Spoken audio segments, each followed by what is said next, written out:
AITA for being unable to move past my wife's long-ago betrayal after she admitted to cheating early in our relationship. I'm Gary, 38, and I'm sitting here, staring at my laptop in our quiet suburban home, the same one where my wife Leah, 37, and I have built a life over 16 years of marriage. We've been together for 19 years, have a 15-year-old daughter, Anna, and until last week, I thought we were the picture of a happy family. Now, I'm questioning everything, and I don't know if I'm blowing this out of proportion or if my feelings are justified. Let me explain. Leah and I met at 18, freshmen in college, both a little naive but head over heels. She had this infectious laugh, the kind that made everyone in the room feel lighter, and I was smitten from the moment she spilled coffee on my textbook in the library. We dated for 3 years before tying the knot, and Anna came along a year later. Our life hasn't been perfect. There was the time I lost my job, and Leah worked double shifts to keep us afloat, or when I was bedridden with pneumonia, and she never left my side. But it's been good. Really good. We host barbecues in our backyard, cheer at Anna's soccer games, and bicker over who forgot to unload the dishwasher. Our friends like Claire, Leah's childhood bestie, and Henry, my co-worker and confidant, are always over laughing and swapping stories. I thought I knew everything about Leah. Turns out I didn't. Last Saturday, we had Claire and her husband Tom, plus another couple, Jen and Mike, over for game night. The kids were upstairs, probably glued to their phones, and we adults were sprawled on the living room couch, beer bottles clinking, the air thick with the smell of pizza and nostalgia. Someone, Jen, I think, suggested we play a game where we spill secrets about our past, like old crushes or wild college nights. I laughed, thinking I had nothing juicy to share. I've always been the straight arrow type, loyal to a fault. Leah, usually reserved, was giggly from her third beer, her cheeks flushed as she leaned against me. The stories started tame. Tom admitted to a high school crush on his math teacher, and we all groaned. Mike confessed to sneaking out to a rave and getting grounded for a month. Then Claire, her eyes glinting with mischief, turned to Leah. "Come on, Leah, you've got something. Don't play innocent." Leah waved her off, laughing, but Claire was relentless, her voice slurring slightly. "What about that guy? What's his name?" "Mark?" My stomach did a weird flip. "Mark? I didn't know any Mark." Leah's laugh faltered, but she shrugged, saying, "Oh, please, I just went out with him a few times in college." No big deal. I forced a chuckle, but my mind was racing. A few times? When? I tried to catch Leah's eye, but she was staring at her beer bottle, peeling the label. Claire snorted, leaning forward. "A few times, Leah? Really? Come on, spill it." The room erupted in laughter, but it sounded distant to me, like I was underwater. Jen quickly changed the subject, sharing some wild story about her ex, and the night rolled on. I played along, smiling, joking, but my chest felt tight. As I cleared empty bottles later, I did the math. Leah said college, but we were dating by then. Freshman year, first semester, 19 years ago. We'd been together 3 months when she must have gone out with this Mark guy. No way I'd misremembered that. After everyone left, the house was too quiet. Anna was asleep, and Leah was in the kitchen, humming as she loaded the dishwasher. I stood in the doorway, my heart pounding. "Hey," I said, my voice calmer than I felt. "That Mark thing? When was that exactly?" Leah froze, her hand on a plate. She turned, her brown eyes wide, and laughed nervously. "Oh, Gary, it was nothing. Just some guy I saw a couple times before we got serious." Before we got serious? We were serious. I'd told her I loved her a month into dating. I pressed, my voice steady but sharp. "Leah, were we together when it happened?" She looked away, and that's when I knew. My wife, the woman I'd built my life with, had cheated on me. Leah's silence in the kitchen spoke louder than any confession. The hum of the dishwasher filled the air, but it couldn't drown out the pounding in my chest. I leaned against the counter, my hands gripping the edge, and asked again, "Were we together, Leah?" Her shoulders slumped, and she set the plate down, her fingers trembling. "Gary, It was so long ago, she whispered, her voice barely audible over the clinking dishes. We were kids. It wasn't serious. My jaw tightened. Not serious? I told you I loved you. We were talking about moving in together. She looked up, her eyes glistening with tears. It was a mistake, okay? I went out with Mark a few times. It didn't mean anything. I chose you. I wanted to believe her, but Claire's taunting words echoed in my head. A few times, Leah? Really? What did that mean? I pressed, my voice rising despite my effort to stay calm. Claire made it sound like more than a few dates. What's the truth? Leah's face flushed and she snapped. Claire was drunk. She doesn't know what she's talking about. But her defensiveness only made my stomach churn. She admitted to seeing Mark while we were dating, maybe a month or two in, but swore it ended quickly. I was confused, Gary. We were so young. I'm sorry. She reached for my hand, but I pulled away, the sting of betrayal too fresh. That night, I barely slept. Leah's apology played on a loop, but so did the image of her with some faceless guy named Mark. By morning, I was a mess, my eyes bloodshot as I poured coffee. Anna bounded into the kitchen, her ponytail swinging, oblivious to the storm inside me. Dad, you okay? You look weird, she said, grabbing a bagel. I forced a smile. Just tired, kiddo. But her green eyes, so like mine, lingered on me, and I wondered if she could sense the fracture in our perfect little world. Over the next few days, I went through the motions. Work, dinner, soccer, practice. But my mind was elsewhere. Leah tried to act normal, kissing my cheek, planning a family movie night, but her touch felt foreign. I kept replaying Claire's words, wondering if there was more Leah wasn't telling me. I confided in Henry at work, spilling everything over lunch in the break room. The smell of burnt popcorn hung in the air as he listened, his brow furrowed. Man, that's rough, he said, pushing his glasses up. But it was 19 years ago. You've got a solid marriage, a kid. Don't let this ruin it. He suggested therapy, but I wasn't ready. I needed answers. Late one night, when Leah was asleep, I did something I'm not proud of.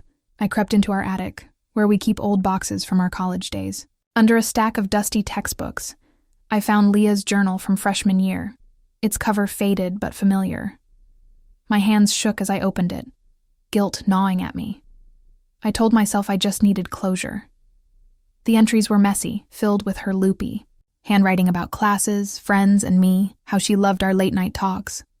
But then I found it. A page dated a month after we started dating.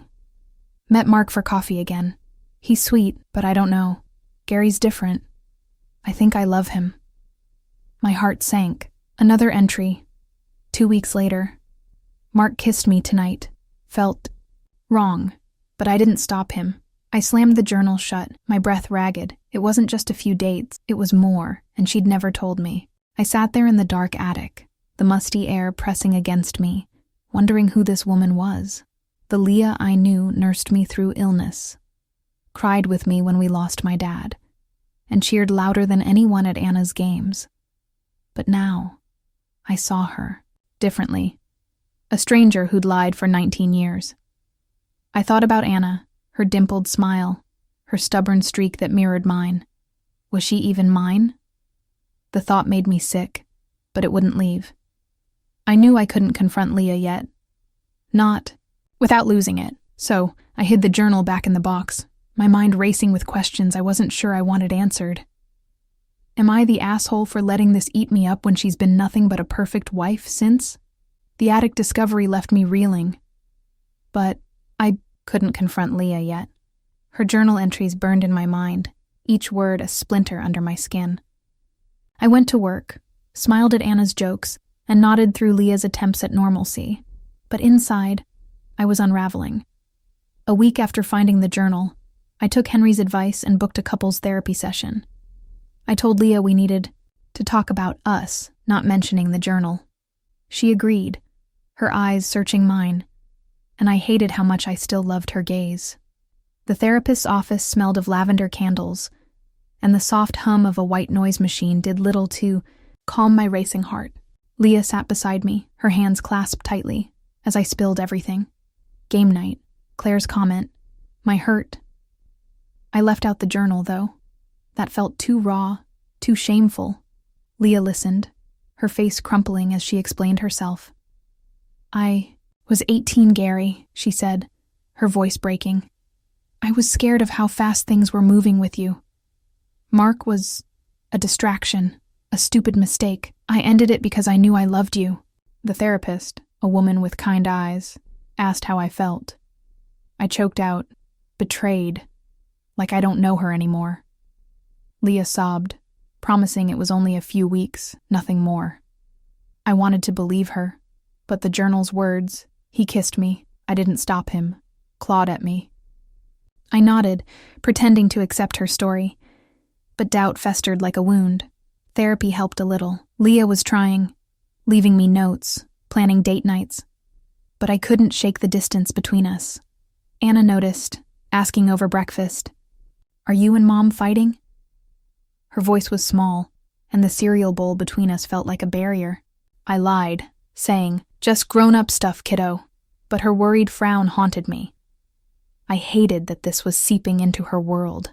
Then, 2 weeks after therapy started, I ran into Claire at the grocery store. The fluorescent lights buzzed overhead, and the smell of fresh bread filled the aisle. Claire, pushing a cart full of produce, spotted me and grinned. "Gary, how's it going?" I don't know what made me do it, maybe desperation, but I blurted, "What did you mean that night? About Leah and Mark? It wasn't just a few times, was it?" Claire's smile vanished, her eyes darting away. "Oh, Gary, I was drunk. Forget it." But I stepped closer, my voice low. "Tell me, Claire. I need to know." She sighed, glancing around like she was trapped. "Look, it wasn't a big deal, but yeah, it was more than a couple dates. They hung out for a bit. She didn't tell you everything, but Claire's words in the grocery store hit like a punch. More than a couple dates, echoed as I drove home. The hum of the car engine drowned out by my racing thoughts. I wanted to find Mark, this ghost, from 19 years ago, and demand answers. I even looked him up online, Mark Thompson, still in town, a real estate agent with a smug LinkedIn profile. But as I stared at his photo, I imagined confronting him, yelling in some coffee shop, and realized it wouldn't change the past. It'd only hurt Leah more. Maybe Anna too. I closed the tab, my hands shaking, and decided against it. I needed to face this with Leah, not some stranger from our college days. That night, I sat Leah down in our living room. The TV was off, the house quiet except for the faint tick of the wall clock. Anna was at a friend's, giving us space. I took a deep breath, the smell of Leah's lavender lotion grounding me. "I talked to Claire," I said, my voice steady but heavy. "She said it wasn't just a few dates with Mark. I read your journal, too. I know it lasted longer." Leah's face paled, her eyes wide with shock. "You went through my journal?" she whispered, hurt flashing across her face. I nodded, guilt twisting in my gut. "I had to know, Leah. Just tell me everything." She broke down, tears streaming as she admitted the truth. It wasn't a few dates. It was 2 months. She'd seen Mark regularly, confused about her feelings. For me. "I was 18, Gary," she sobbed. "I was scared of how much I loved you. Mark was easy, no stakes, but I ended it because you were the one I wanted." She swore it never happened again, that she'd been faithful ever since. I believed her, her open phone, her constant presence. Our life together screamed loyalty. But the betrayal still stung, a wound I couldn't close. We kept up therapy, and it helped. Leah was patient, answering my questions, even when they hurt.